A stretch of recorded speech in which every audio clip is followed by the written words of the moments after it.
Join me now, please, in our prayer for understanding God's Word as it's printed in the Word. Lord Jesus, we ask that your Holy Spirit open our hearts and minds, that we might both hear and understand your word to us, so that what we say and do will make you smile. Amen.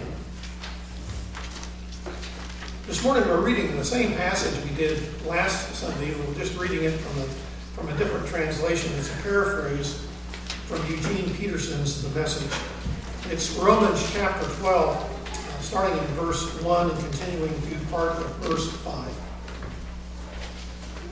The Apostle Paul writing to the church in Rome. So here's what I want you to do. God helping you. Take your everyday, ordinary life, your sleeping, eating, going to work, and walking around life, and place it before God as an offering. Embracing what God does for you is the best thing that you can do for Him. Don't become so well adjusted to your culture that you fit into it without even thinking. Instead, fix your attention on God. You'll be changed from the inside out. Readily recognize what He wants from you and quickly respond to it. Unlike the culture around you, always dragging you down to its level of immaturity, God brings the best out of you, develops well-formed maturity in you. I'm speaking to you out of a deep gratitude for all that God has given me, and especially as I have responsibilities in relation to you. Living then, as every one of you does, in pure grace, it's important that you not misrepresent yourselves as people who are bringing this goodness to God. No, God brings it all to you. The only accurate way to understand ourselves is by what God is and by what He does for us, not by what we are and what we do for Him. In this way, we are like the various parts of a human body. Each part gets its meaning from the body as a whole, not the other way around. The body we're talking about is Christ's body of chosen people. Each of us finds our meaning and function as a part of His body. God's word for God's people. Thanks be to God. Discipleship, mission, evangelism, membership.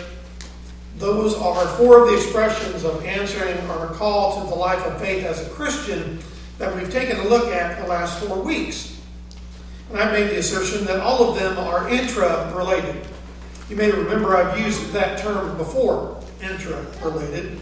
I like to use it in place of interrelated when talking about the core of our faith for this reason. Interrelated connects separate and different, though somewhat similar things together.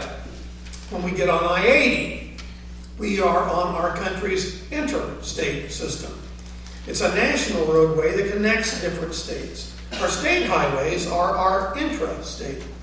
They make a connection at some point with another state's highway, but the two are cared for, interstate and interstate. The two are cared for, policed, and regulated by their respective states differently. So I like the term interrelated when talking about our expressions of faith because they are inclusive. They are all contained within Christ's shared life in and through us. A good image for that is what we read last week from the letter to the church in Rome, and again this week, although this week we heard it from a paraphrase, one specific writer's interpretation of what the person of the Holy Spirit inspired Paul to write. So it sounded a lot different. Peterson tried to put Paul's image into everyday words that people may be able to relate to a little bit more. That image is the human body with all of its different members, but all of the members sharing the same substance or stuff. From a strictly geographical and physical standpoint, we could say the same thing about our country and our states. But that breaks down when we start throwing politics and economics into the mix. Things normally do. Besides, I'm getting off point. The point being discipleship, mission or ministry, evangelism, and membership each share significantly with the others. They are enmeshed together in such a way and to such a degree that it really is difficult to talk about one of them without talking about the others. And the stuff or something that binds them together so intimately is relationship. I know I've said this what seems like 100 times over the last 4 weeks, but because it's so important, you're going to hear me say it again. Relationship is important because God's being, who God is, God's nature is relationship through Father, Son, and Holy Spirit. That's our experience as Christians, and we are created in the image of God. As our scripture this morning and last week points out, our very bodies are lived in relationship with each other. We are created, or we were created to be in relationship with God and each other, physically, intellectually, emotionally, and spiritually. So it only makes sense that the different ways we experience our life as the church are grounded in relationship too. Relationship is the golden thread of our mutual lives of faith. Now there is something else that the last 3 of our previous expressions of faith have in common in terms of relationship that the first doesn't. At least not as much. Maybe a better way to say it is their emphasis is different. It's one of those things that often sits right there in front of us without really being noticed until it's pointed out. We could probably say that the first has more in common with what we're exploring today. Now the first was discipleship. The next 3 were mission or ministry, evangelism, and membership. And the one we're focusing on today, of course, is worship. For lack of a better term, I'm going to call what I'm describing here a faith sandwich. Discipleship focuses on deepening our relationship with Jesus or with God. Mission, ministry, evangelism, and membership are geared more toward building up our human relationships for the purpose of reconciling people in their relationship with God. That means worship is primarily about our relationship with God or to God. But what is worship? How do we understand or define it in comparison to the way it's understood in the Bible? So let's begin this morning with some definitions of worship. First, the standard dictionary definition. Worship is to show reverence and or adoration to a deity or to, in our case, God. That's the verb. The noun is the feelings or expression of reverence and or adoration to a deity or to God. Not a lot of difference, just a difference in the emphasis. In addition to what we read this morning, there's another passage that we may not normally think of as talking about worship. It's God speaking through the prophet Micah. God has shown you, O mortal, what is good. And what does the Lord require of you? To act justly, to love mercy, and to walk humbly with your God. And then there's Psalm 50, along with a host of other psalms, actually. Psalm 50 tells us, sacrifice thank offerings to God. Fulfill your vows to the Most High, and call on me in the day of trouble. I will deliver you, and you will honor me. Here's what one pastor wrote about the sacrifice of thanksgiving. Quote, what does God want from us? He does not want mere hymn singing, although that's fine. Nor does he want only prayer, although that too is fine. He does not simply want our attendance. That's fine also. What he wants first is a thankful heart. That is what he seeks, a thankful heart. Each one of us is to offer to him the sacrifice of thanksgiving. A sacrifice is something into which we put effort. End quote. And that would mean even when we don't feel thankful. As another theologian writes, a sacrifice of thanksgiving is giving up, not being thankful. So in a nutshell, one aspect of worship means it has nothing to do with us, with the way we feel or the way we want to feel.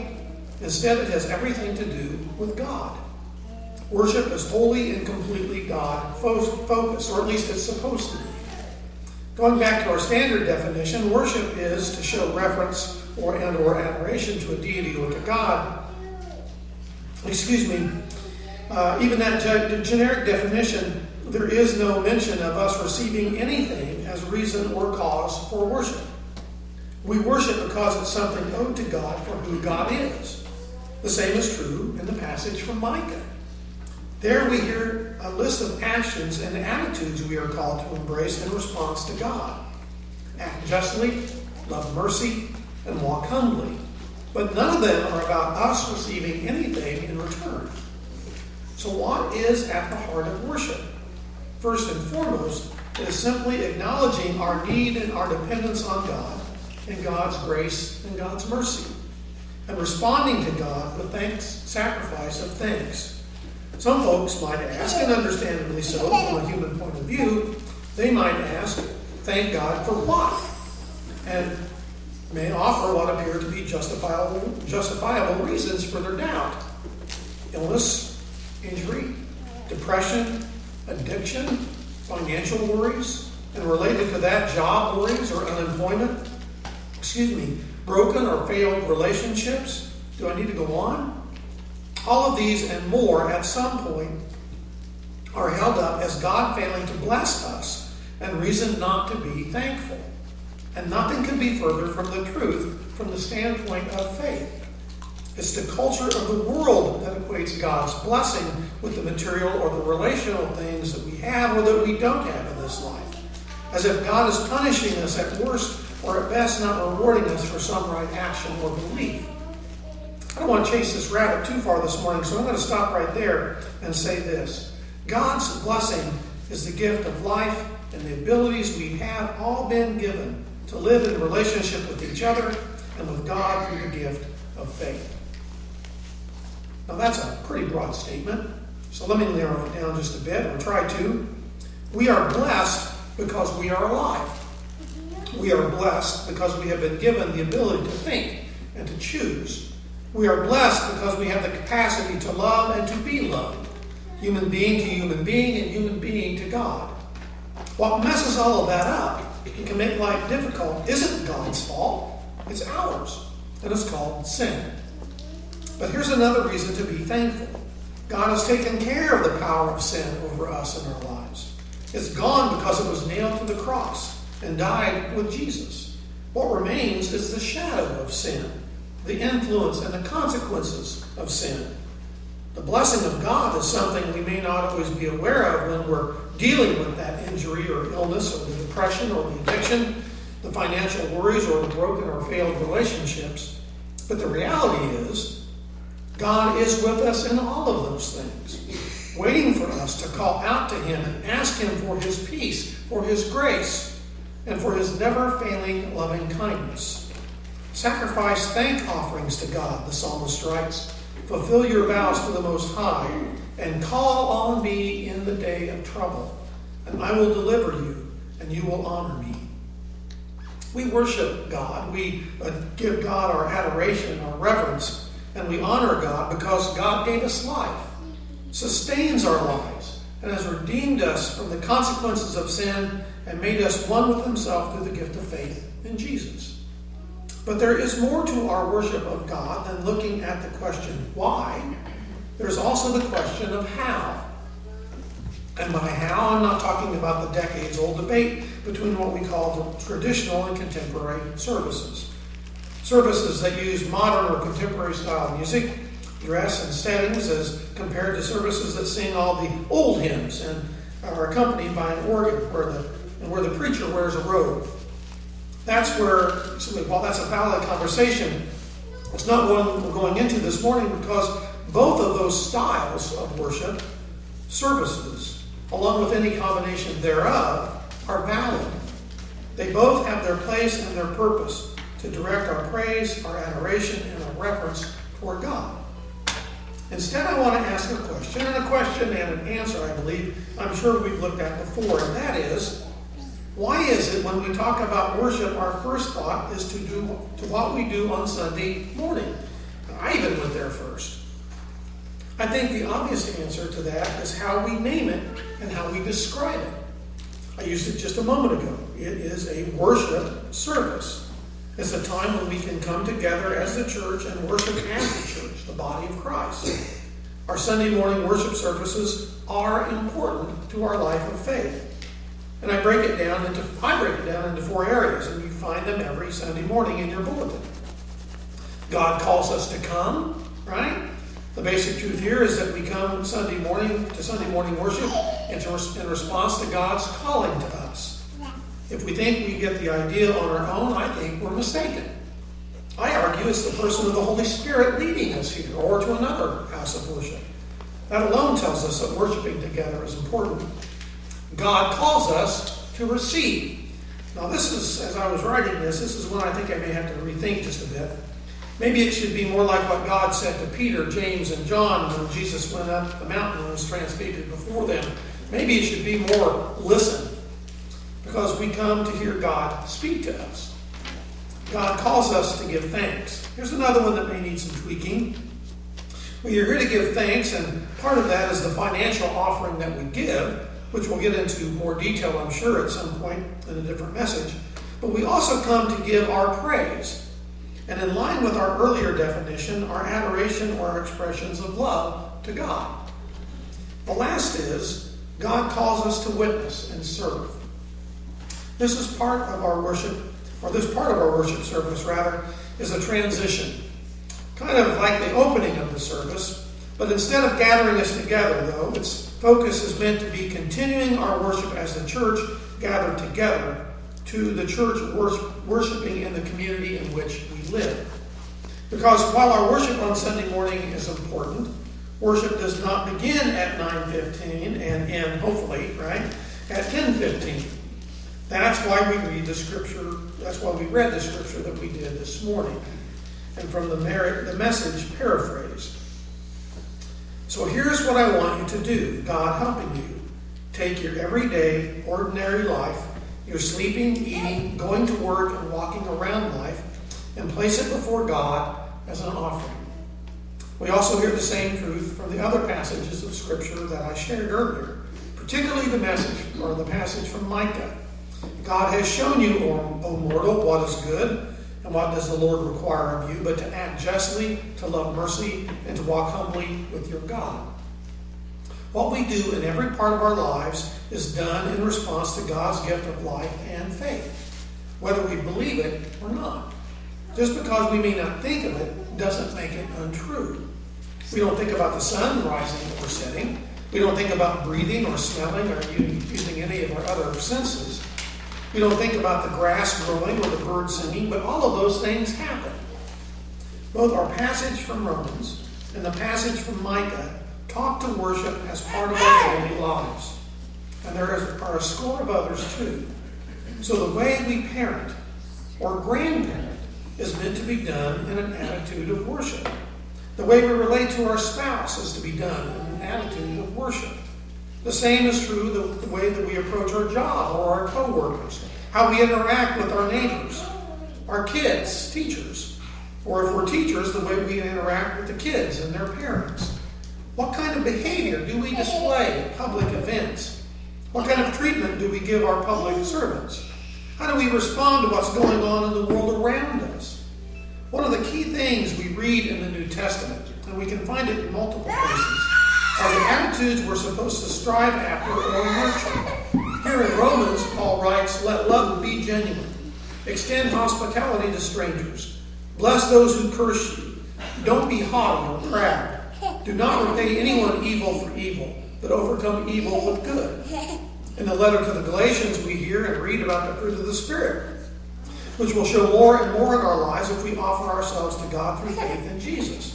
Love, peace, joy, patience, kindness, generosity, faithfulness, and self-control. All of these are evidence of the life of Christ Jesus in us if we seek to have the same mind and the same attitude of Jesus. That's why Paul writes this in the letter to the Philippians. If there is any encouragement in Christ, any sharing in the Holy Spirit, any compassion and sympathy, be of the same mind. Do nothing from selfish ambition or conceit, but in humility regard others as better than yourselves. Let each of you look not to your own interests, but to the interests of others. Rejoice in the Lord always. Whatever is true, whatever is honorable, whatever is just, whatever is pure, whatever is pleasing to God, whatever is commendable, if there is anything worthy of praise, take these things to heart. These are just a few of the examples of God's encouragement to us on how we as members of the body of Christ are to live with each other as believers and the community we are called to serve by what we say and do on a daily basis. As people called by God and who have acknowledged and accepted God's gift of grace in Jesus Christ, every moment of every day of our life is to be lived to God. It is an act of worship, an expression of devotion and praise to God. And why? For what purpose? because God has chosen us, the church, to be the embodiment of Jesus, imperfect as we are, as one of the primary means to communicate his love and desire to reconcile all people to himself. We live with our feet firmly set in two different worlds, two different realities. Each is calling us to different things. Take a listen to this devotion from Oswald Chambers. It's a devotion based on verse 8 from the book of Genesis in chapter 12. It's talking about Abraham. Abraham moved there to the mountain east of Bethel, and he pitched his tent with Bethel on the west and Ai on the east. There he built an altar to the Lord and called on the name of the Lord. And here's part of what Chambers writes regarding worship based upon that passage. Worship is giving God the best that he has given you. Be careful what you do with the best you have. Whenever you get a blessing from God, give it back to him as a love gift. Take time to meditate before God and offer the blessing back to him in a deliberate act of worship. If you hoard it for yourself, it will turn into spiritual dry rot, as the manna did when it was hoarded. God will never allow you to keep a spiritual blessing completely to yourself. It must be given back to him so that he can make it a blessing to others. Then Chambers writes that Bethel is the symbol of fellowship with God, and Ai is the symbol of the world. And Abraham pitched his tent between the two. The last point Chambers made there is essentially the same one that I've raised, except that he and I envision it a bit differently. He thinks about it in terms of two separate and divided realities and the choices between the two, where I think of it in terms of two separate choices while living in overlapping realities. Because we cannot separate ourselves from the world in which we live. But we can choose to not live by its expectations of what to think and how to act. That is the essence of Jesus' prayer to us and for us as his disciples in the 17th chapter of the Gospel of John. I have given them your word. It's talking to God the Father here. I have given them your word, and the world has hated them because they do not belong to the world, just as I do not belong to the world. And here's the key part. I am not asking you to take them out of the world, but I ask you to protect them from the evil one. Chambers is making the connection between what we face in the world and the choices we make as a result to our lives of worship. Worship is giving God the best that he has given you. I'm pretty sure what he means by that is the same thing Paul writes about in Romans.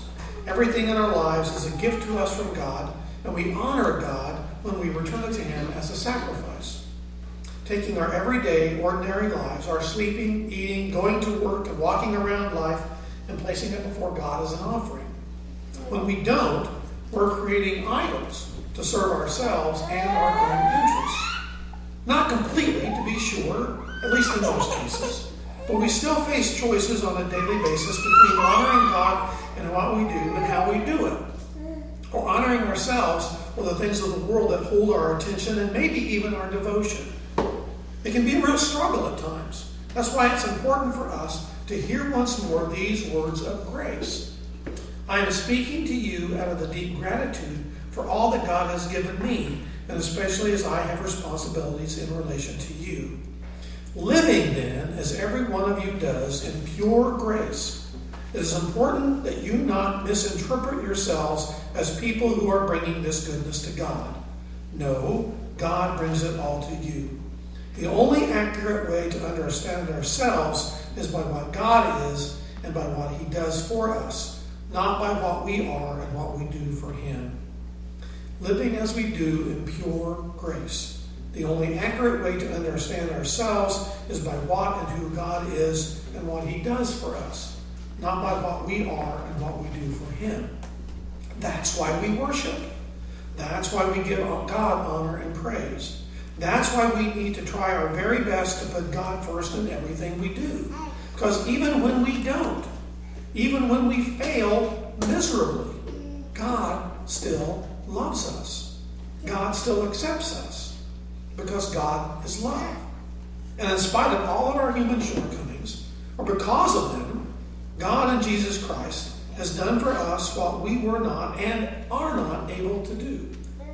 I don't know about you, but knowing that experiencing it in my life, it being God's assurance that I'm reconciled in my relationship with God, regardless of the mistakes I make, and trying to live a life of worship, that gives me hope. And it helps me to strive to be a better disciple, a better follower of Jesus in every part of my life of faith.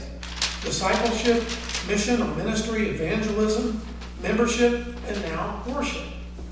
It's knowing that God values us, each of us, every human being, and our relationship with Him that should lead us to grow in our relationship to Him, to be better disciples, to give more of ourselves to serve other people, especially the poor and the disenfranchised, and witnessing to our faith in Jesus in both what we do and say, mission and ministry and evangelism, and to recommit ourselves to helping each other to be able to live our lives of faith in each of these ways, membership, in every part of our daily lives in and through each and one of our different relationships. Worship. Yep, we're back there again. The life of faith is a life of relationship. I'd like to be able to say that it starts with our relationship with God, but I'm not sure that's always the case, at least in the practical sense. It's been my experience that our relationship with God, either positive or negative, starts with people. But God is the one that takes the initiative and works through those different encounters to draw us to Himself. That's why it's so important for us as people of faith to live lives with an attitude of worship. That everything we do to please God, so that others will know God through us. Over these past weeks, I've said that relationship is the golden thread running through each of these expressions of our faith: discipleship, mission, ministry, evangelism, membership, and now this morning, worship. They are not mutually exclusive of each other. When we practice one, we can and should be practicing all at the same time. And here's how it ties in with this morning.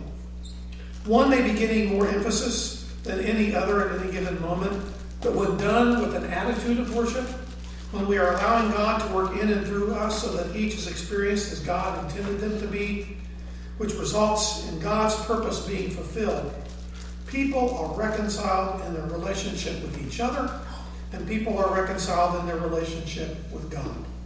And that's what it's all about. Relationship, relationship, relationship. So I close with this morning. So here's what I want you to do. God helping you. Take your everyday, ordinary life, your sleeping, eating, going to work, and walking around life, and place it before God as an offering. Embracing what God does for you is the best thing that you can do for Him. Don't become so well adjusted to your culture that you fit into it without even thinking. Instead, fix your attention on God.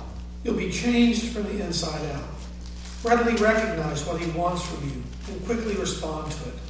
Unlike the culture around you, always dragging you down to its level of immaturity, God brings the best out of you, develops well-formed maturity in you.